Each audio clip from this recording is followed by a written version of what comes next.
P comme publicité, comme projet, comme performance, comme partenaire.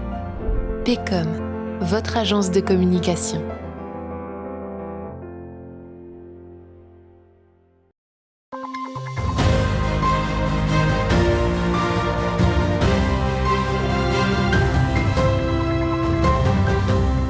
Bonsoir à toutes et à tous, bienvenue dans votre 15 infos. Voici les titres de ce mardi 10 janvier. Des étudiants en architecture ont choisi Saint-Dizier comme terrain de jeu, les quartiers de la Gare et de la Noue comme sujet d'étude. Quand les livres rencontrent le cinéma, c'est tout l'objet de l'action pédagogique « Il était une fois au cinéma de Saint-Dizier ».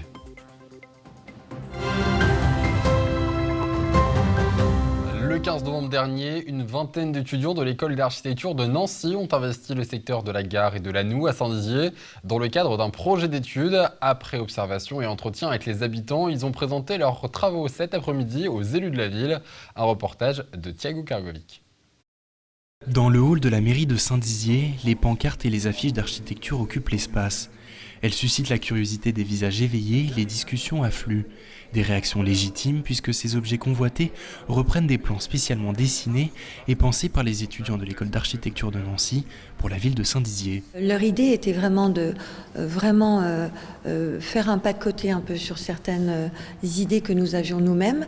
Ils ont donc expérimenté leur connaissance sur le quartier de la Gare et enfin sur le quartier de la Noue.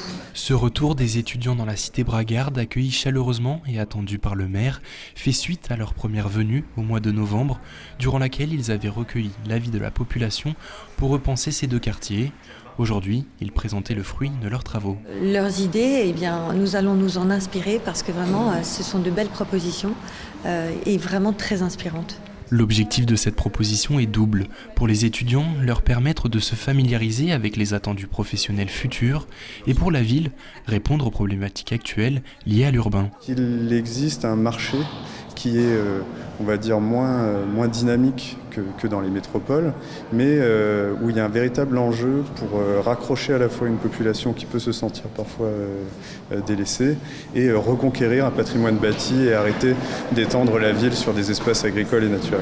Un travail de longue haleine qui prend fin aujourd'hui, mais avant tout une expérience enrichissante pour les étudiants. En fait, ce qui est hyper intéressant, c'est d'avoir à la fois le point de vue des habitants, le point de vue des élus, nos professeurs qui sont aussi là pour nous aider ou nous orienter. Et je trouve que par rapport à d'autres projets qu'on a pu faire auparavant, on entre de plus en plus dans le réalisme, dans la vie active, on va dire. On approche de ça et c'est ça qui est vraiment intéressant, ça devient de plus en plus concret. Durant cet après-midi, ces derniers ont également pu rencontrer des spécialistes du développement urbain, échanger avec eux, partager leur point de vue.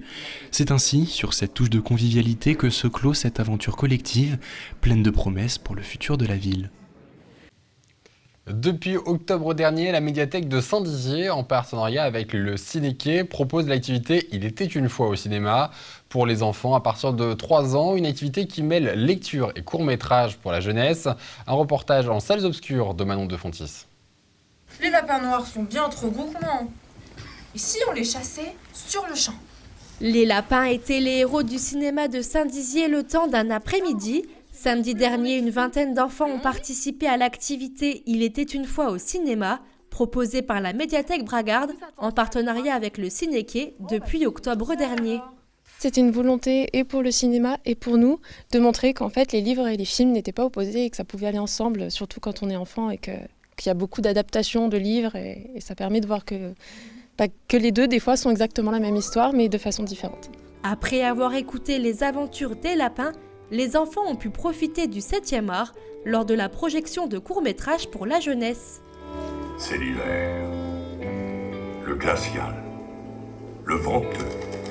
La prochaine séance aura lieu le 4 février prochain et suivra les histoires de la baleine et de l'escargotte. Et le chiffre du jour à présent concerne un délibéré judiciaire tombé dans la matinée. 8 mois avec sursis ont été requis ce matin au tribunal de Chaumont contre l'aide-soignante qui avait commis des vols pendant son service à l'hôpital Bragard en octobre dernier. Et durant l'audience, les parties civiles ont pu s'exprimer et formuler des demandes de dommages et d'intérêts. En tout, ce sont 5 000 € de préjudice financier ainsi que 1 800 € de réparation de préjudice moral qui s'ajoutent donc et qui ont été réclamés. Un article complet est à lire sur notre site internet. Et c'est la fin de cette édition. Merci de l'avoir suivi. Tout de suite, vos prévisions météo de demain. Très bonne soirée sur Puissance Télévisions.